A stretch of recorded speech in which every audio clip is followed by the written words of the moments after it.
আমরা এমন এক সোনার বাংলায় বাস করছি যে আমরা শায়েস্তা খানের আমল থেকে চালের গল্প যতটুকু জানি, আমাদের ভোটের গণতন্ত্র নির্বাচন কিন্তু একই লেভেলে আছে। তো সেই জায়গায় আমাদের হচ্ছে আমরা মনে হয় অনেকেই ইউটোপিয়াতে আছি। রাজনীতি কী জিনিস আমি মাত্র 5 দিন গ্রামে গঞ্জে থেকে আসছি, এবং আসার আগে আমার কলিগদেরকে বলছিলাম এখানে যে চরের ভিতরে চর, সেই চরের ভিতরে আবার গুচ্ছ গ্রাম আছে।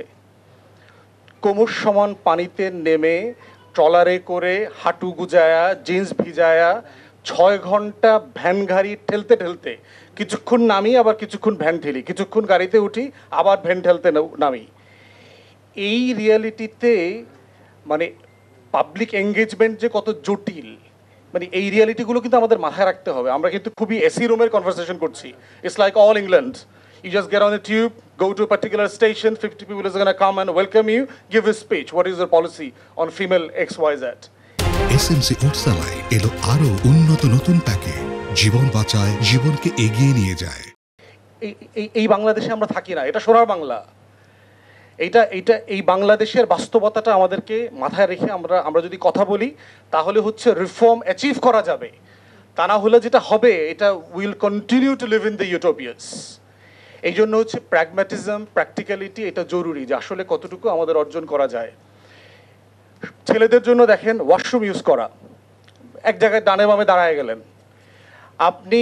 মসজিদগুলো হচ্ছে সবচেয়ে অ্যাভেলেবল পাবলিক স্পেস। আপনি যদি গ্রামে গঞ্জে যে কোনো জায়গায় যান, সেই মসজিদের অধিকাংশ সময় নামাজ পড়ার বাইরের সময়গুলোতে মসজিদ লক করা থাকে, ওয়াশরুম লক করা থাকে। মানে যদি আশেপাশের কোনো বাড়িতে গিয়ে ওই হুজুরকে ডাকা লাগে অথবা খাদেমকে ডাইকা ওই ওয়াশরুমটা ব্যবহার করতে হয়, এবং ওয়াশরুমের অবস্থা হচ্ছে এটা বিয়ন্ড এনি ডেসক্রিপশন। এটার জন্য কোনো বাংলাই নাই এখন পর্যন্ত সেই ওয়াশরুমগুলোকে ডেসক্রাইব করবার জন্য।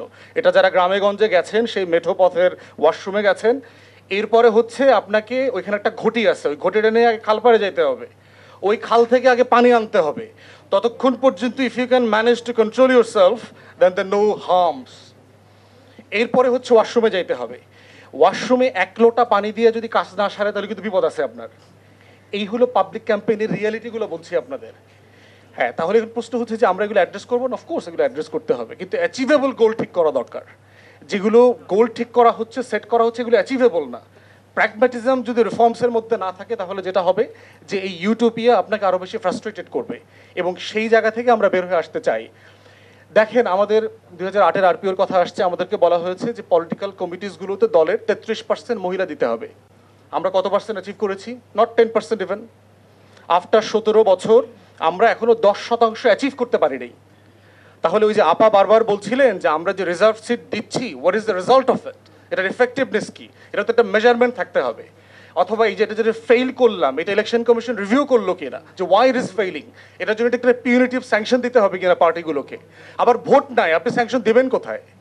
2008-এর পরে তার কোনো ভোটও হয়নি, তা আপনি কাকে, কোন দলকে স্যাংশন দেবেন? বাংলাদেশের বড় রাজনৈতিক দলকে স্যাংশন দিবে এইরকম পুরুষ মানুষ ইলেকশন কমিশনে জন্ম হয়েছে নাকি? Come on. মানে আপনি চাইতে পারেন, বাট দ্য রিয়ালিটি ইজ, আপনি ওটা চিন্তা করেন না যে বাংলাদেশের অ্যাটর্নি জেনারেল, কোনো ডিসিএসপি ওইখানকার বড় রাজনৈতিক দলকে ডাইকা একটা থ্রেট দিতে পারবে কিনা, পারছে কিনা? নারী কমিশনার এর আগে আপনার দেখেছি। বাস্তবতা হচ্ছে এটা আমাদের দেখা দরকার। এরপর হচ্ছে আমাদের মহিলা মেম্বার আছে, উপজেলাতে মহিলা ভাইস চেয়ারম্যান হয়েছে, জেলা পরিষদে মহিলা সদস্য আছে। Really the women have been empowered. ওই আপার মতো একইভাবে বলতে হবে আমাকে, রিজার্ভ সিটের বদলে কি তারা আসলে এম্পাওয়ার্ড হয়েছে? হয় নাই। রিভিউ করা দরকার যে হয় নাইটা কেন। গোল্ডেন রুল হচ্ছে আপা যেটা বলেছেন, পার্টিজের ভিতরে যদি আমরা পাইপলাইন ক্রিয়েট না করি, the best and the brightest to be in the party committees, otherwise আপনি কোনো রিফর্ম চাপিয়ে দিলে এটা ওয়ার্ক করবে না। এটা মমতাজ মার্কা, সুবর্ণা মোস্তফা মার্কা লোকই এখানে এমপি হয়ে আসবে। একমাত্র সলিউশন হচ্ছে পলিটিক্যাল পার্টিকে ফোর্স করা, যে আপনি এটা জবাবদিহিতার মধ্যে আনা, কেন হয় নাই, কিভাবে করবেন, কোন প্রসেসে করবেন, ডেডলাইন কোথায়। এই প্রসেসই হচ্ছে আপনার পলিটিক্যাল পার্টিগুলোকে এই জায়গায় আনতে হবে।